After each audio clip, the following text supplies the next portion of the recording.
Hello to all my friends and family, and greetings. Greetings from Jim's 5am Club, and also greetings from my Greek Orthodox Odyssey.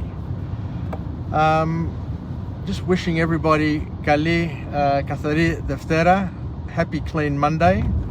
It's the beginning of Lent for Greek Orthodox, and today was a day of very, very strict fast. No oil, no wine, no meats, no dairy, no eggs. A very, very very clean day, and the beginning of Lent. And I just thought I'd take a moment now just to clarify a few things for those who may not be aware or may be unsure of what Lent is from a Greek Orthodox perspective, or what Sarakosti is. So Sarakosti is a period of fasting, of strict fasting, but it all depends on the rules and the canons that you negotiate with your spiritual father. Because you can't really go into Sarakosti without the guidance of a spiritual father. But just to give you some general guidelines, as I say, I'm not a spiritual father, but all I can do is I can just suggest the things that happen. I'll start off by saying that many years ago I attended a sermon that was being delivered by the late Archbishop Stylianos, and it was at my grandfather's 40th day memorial service, Ta Sarada tu Papumu, and it was at Parramatta Church. And I remember the Archbishop talking to everybody, and it was at this time of year when we had we were preparing for Pascha. And the Archbishop, in his sermon, was very articulate. He was always a very, very articulate, a very intelligent, a very lucid thinker, and a great orator. And he said that when it comes to fasting, if you can fast, if you physically can fast, then you must. There are excuses. There are people who can get off fasting because of their age, because of their mental capacity, because of a number of different reasons.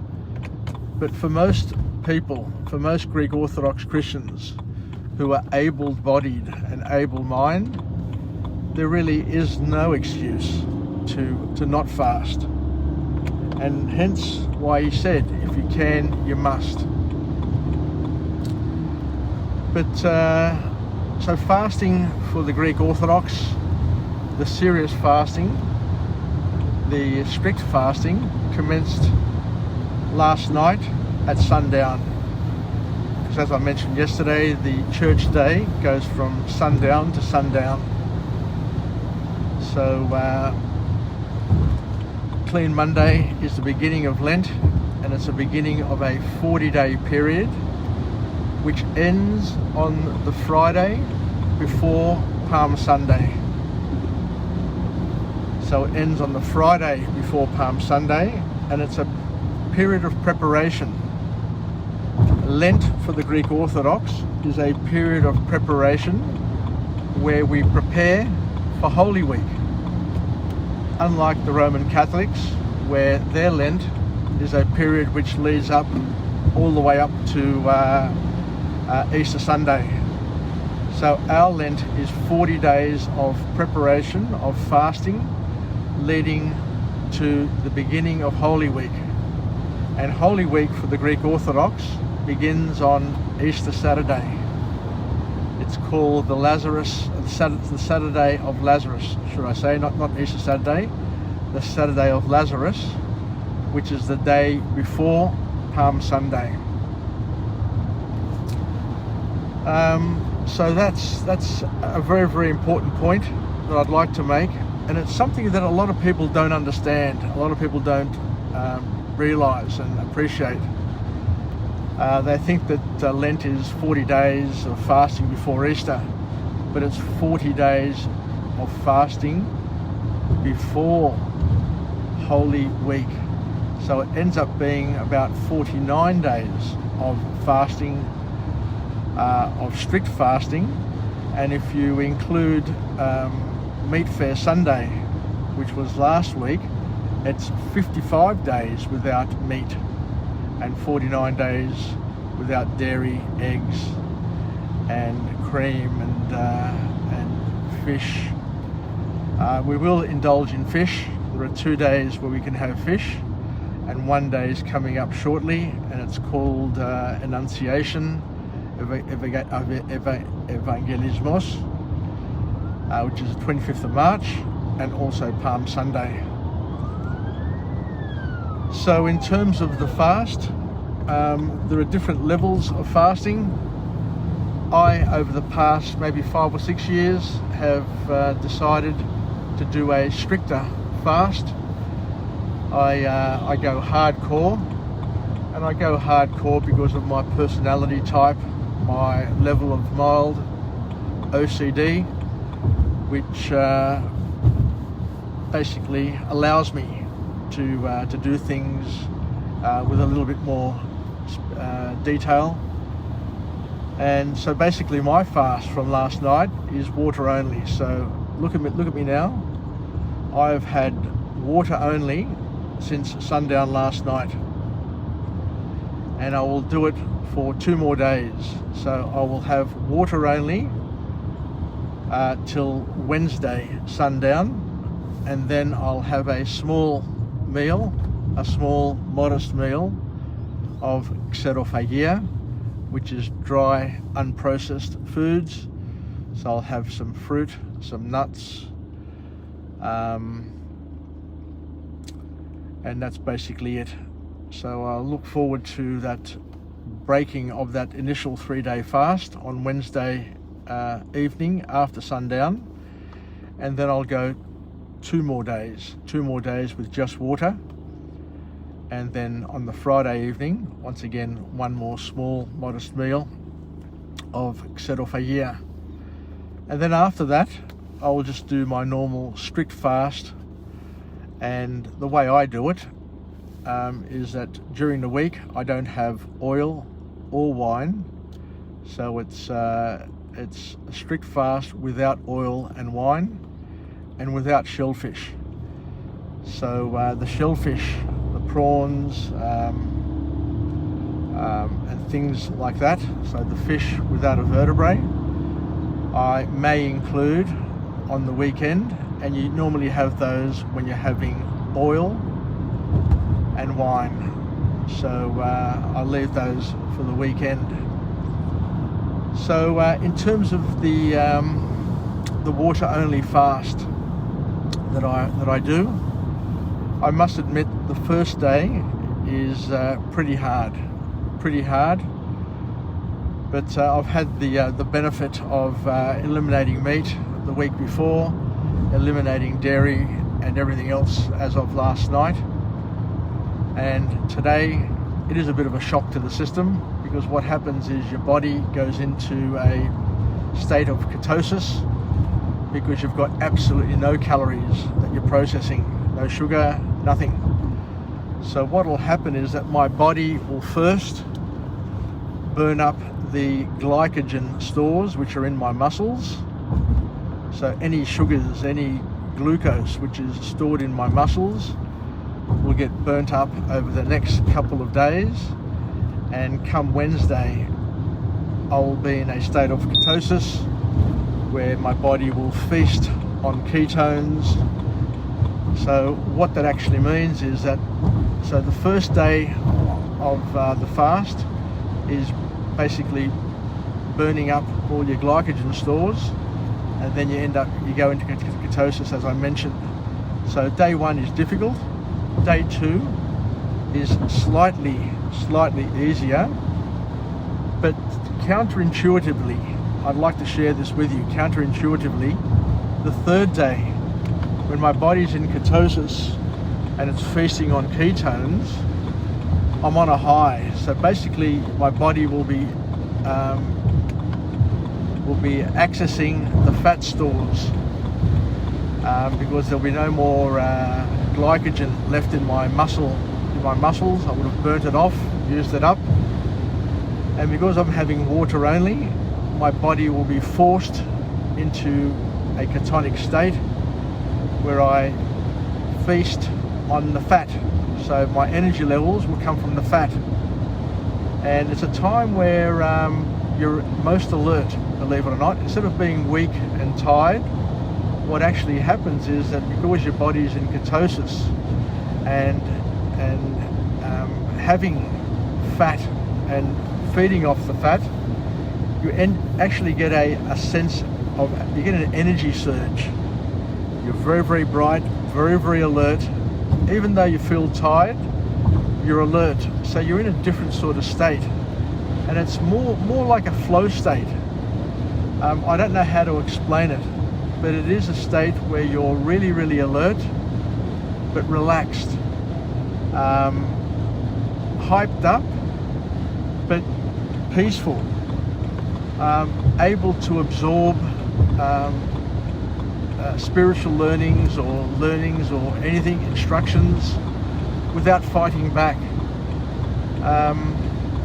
So it's a powerful state to be in, and I encourage everybody who wishes to learn a little bit more about themselves, a little bit more about what they're capable of achieving, by learning how to push yourself in a way which is counterintuitive. I understand that it's counterintuitive. You think that it'd be the other way around. It would maim you, it would make you weak, it would make you feel sick. But in actual fact, and I'll do a few vlogs, I'll continue my Gym 5 AM vlogs over the next couple of days, so you can actually see that I'm healthy, I'm bright, I can articulate my thoughts clearly without that worry of being ill or being sick or being in a state of panic or anxiousness. So I think I'll leave it there. That's all I wanted to have a chat to you about today, but I'm just sharing with you my experience. I'm not saying that this experience will be felt by other people, but I've been doing this for a number of years now. This may be my 5th or 6th year, and I've been fasting ever since my mother passed away in 1999. So this is my 22nd year of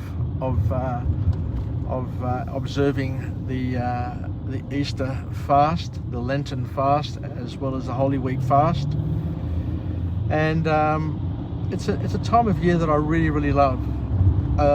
Just to put into perspective, over the next 5 days of just having water only and just that one meal on the Wednesday and Friday, my body weight will drop by 5 or 6 kilos. So in terms of getting on the scale last night, I was 84 kilos. So I'm expecting to be about 79 kilos, or maybe even less, on the Friday evening when I weigh myself again. So it's a time of detoxing your body from food and chemicals and all of those other things, those unnatural things that we tend to ingest all the time, and an opportunity to I guess to cleanse my body, and by cleansing my body, I'm also in the process of cleansing my mind as well, trying as best I can. You know, we're work in progress. We're all work in progress. Trying as best I can to clear my mind of the silly thoughts, the negativities, the news items. You know, not holding on to the things that are happening that are trying to agitate us, knowing well that we live in a world that is always trying to distract us from our spiritual growth and development. And I enjoy the process. I enjoy the process immensely, having done it for a number of years. And as I said, I mark my life by the number of Paschas, the number of Easters that I've got left. I try and live my life Easter to Easter, year to year, and that's my highlight. It's an opportunity to go to church, to go to Bible studies, to read some spiritual scripts and texts, read from the church fathers, and basically have a period of introspection where we look inside ourselves and assess whether or not we're growing or decaying from a spiritual perspective. So I think I'll leave it there for now. So thank you very much. I just thought it was a good opportunity to have a chat to my friends and family about my experiences as a practicing Greek Orthodox and a work in progress Greek Orthodox. Not a perfect one by any way, shape or form, but one who needs lots and lots of work, lots and lots of polishing to hopefully get to a point where we can live in peace and live in harmony with family and friends and those around us. So let's finish off with a positive affirmation. I'm alive, I'm well, and I feel absolutely great. To my friends and family, stay connected, stay reasonable, stay relevant, and most importantly, let's spend some time to observe our spiritual traditions, our religious faith, our customs that have been handed to us from the wonderful people who have come before us. And as I always remind myself, I will never know who the first person was in my family to be a Christian convert. I come from a part of Greece where St. Paul travelled through in those early years, 2,000 years ago, who was spreading the gospel. And maybe the first converts to Christianity may have been back then, or they may have been 2 or 3 generations ago, 4 generations ago. I will never know. But the important thing for me is to keep my faith, to strengthen my faith, to take what was given to me, to live, learn and pass it on, and to be the good shepherd as best I can, and to be a person who lives those glorious